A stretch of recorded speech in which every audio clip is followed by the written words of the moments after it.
Welcome back mga kaaldab. Ito na naman po ang inyong lingkod, si Mr. Destiny. At syempre, storytelling na naman po tayo. Dito po sa video na ipaparinig ko po sa inyo. Galing po ito mismo sa bibig ni Alden Richards at sa bibig ni Maine Mendoza. Pinapakita ko lang po ito o ipapanood ko lang po sa inyo para lang klaro, para lang po alam ninyo na hindi po tayo gumagawa ng mga fake news. Kasi ang sinasabi po nila, gawa-gawa lang daw po ito ng Aldab para lang daw po makakuha ng simpatya. Lahat daw po ng mga sinasabi nila Mengay at ni Alden hindi po raw totoo. Wala po raw ganon, wala po raw ganito. Yan kasi madalas pambasag sa akin eh. Yan kasi po mga kaaldab madalas i-push nila sa akin na lahat ng mga sinasabi ko fake news daw po. Kaya nga po ako naghahanap ng ebidensya at resibo. Naghahanap ako ng talagang kahit papaano mapapaisip din sila. Hindi ko man po makuha yung simpatya. Hindi ko man po makuha yung gustong kunin o ibigay po sa kanila. Kahit papaano mapapaisip po sila. Kahit papaano mabibigyan ko sila ng konting idea. Hindi po ba idea na bahala po sila kung ano yung magiging senaryo po nila.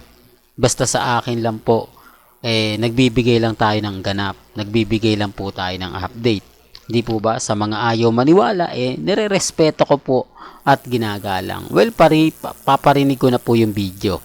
So pag gising ko kinabukasan, pawis-pawis, di ba? Tulog yan ng hindi naliligo.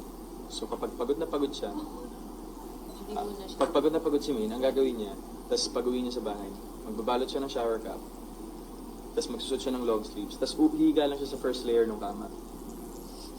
Para magmadumihan yung Kasi sobrang OC siya sa bed. OC ka rin. Natutulog nang hindi nag-shower. Tapos minsan kapag sobrang late na ako nakauwi, kung wala na akong time mag-shower or sobrang pagod na, mag-wipes ako. So nakakatanggal ng 99.99% of germs. Kapag natulog nang hindi nag-shampoo, nang hindi naka-shower, naka-shower cap ako. So pag gising ko kinabukasan, pawis-pawis, di ba? Dito mga kaaldab, simple lang naman po yung tanong, di po ba? Bakit kaya alam ni Alden Richards yung habit ni Mengay kapag matutulog? Bakit marami siyang alam sa pagtulog kay Maine Polkerson? Di po ba? At bakit siya nagpapaliwanag ng mga bagay-bagay na talagang mapapaisip ka? Di po ba? Sabi ko nga po sa inyo dito po sa channel ni Mr. Destiny, wala pong edited dito. Hindi po ako gumagawa ng mga edited picture, edited video para lang po makakuha ng simpatya.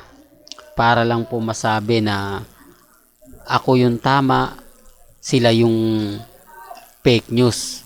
Di po ba? Kaya nga po ako mga kaaldab, masaya po ako sa mga nangyayari, sa mga nagaganap. Kaya nga po ako kampante. Kaya nga po ako matatag, di po ba? Kaya relax lang po kayo. Lalo na po sa mga paunti-unting kaganapan, di po ba? Kaya nga po relax lang. Maging kampante lang po kayo. Maging matatag. Sabi ko nga po sa inyo dito po sa channel ni Mr. Destiny, lahat po ng mga nababasa ninyo, napapakinggan, galing po mismo yan sa dalawa. Hindi po ba? Galing po yan kay Mengay, galing po yan kay Alden. At hindi ko po gawa-gawa lang yan.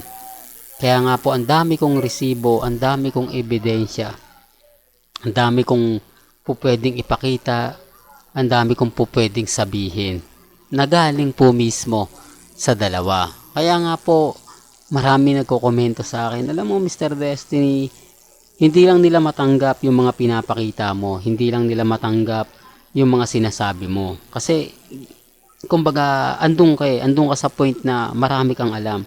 Andun yung point na kung magkakaroon ng isang interviewhan, ikaw yung pambato.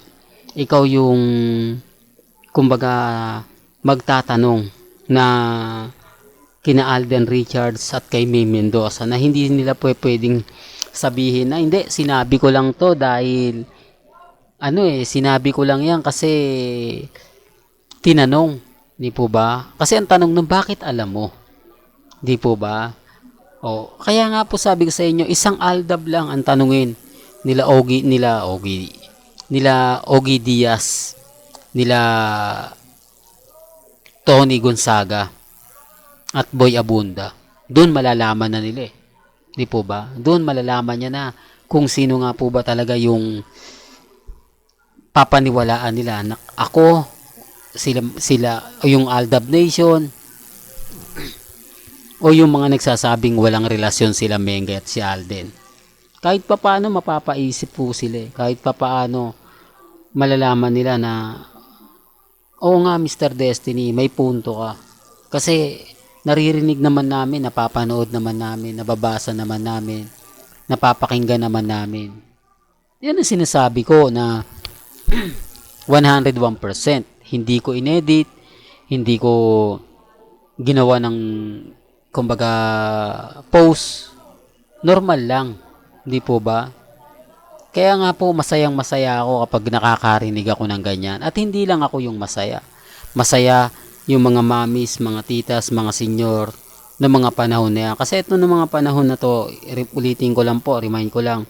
Ito yung mga panahon na lahat wala pong nakakaisip na paghihiwalayin yung Aldab.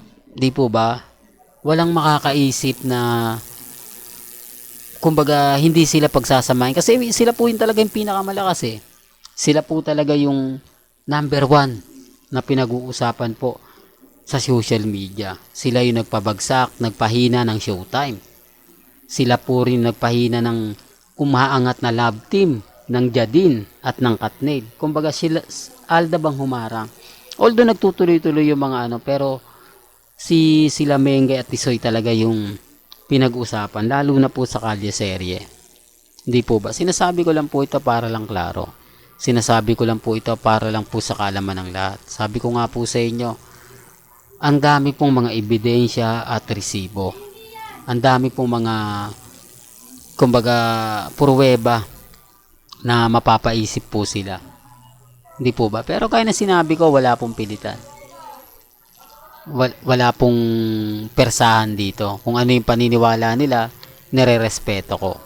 Well, hanggang dito na lang po ang ating latest updates. Kaya kung gusto nyo pa po ng pinaka-latest at sariwang update, abay tumutok lang po kayo dito po sa channel ni Mr. Destiny para updated po kayo sa mga latest at sa mga bagong video po na ilalabas po natin maya-maya lang. Kaya kung bago ka lang sa channel na to at isa kang true-blooded Aldab Nation na nagmamahal kina Mengay at Tisoy, tama po ang channel na pinuntahan mo, kaya consider na po kitang bagong subscriber. At huwag mong kalimutang i-share ang mga video po natin sa mga mami, sa mga titas, at sa mga senyor. Hanggang sa muli, salamat po sa panonood at pakikinig.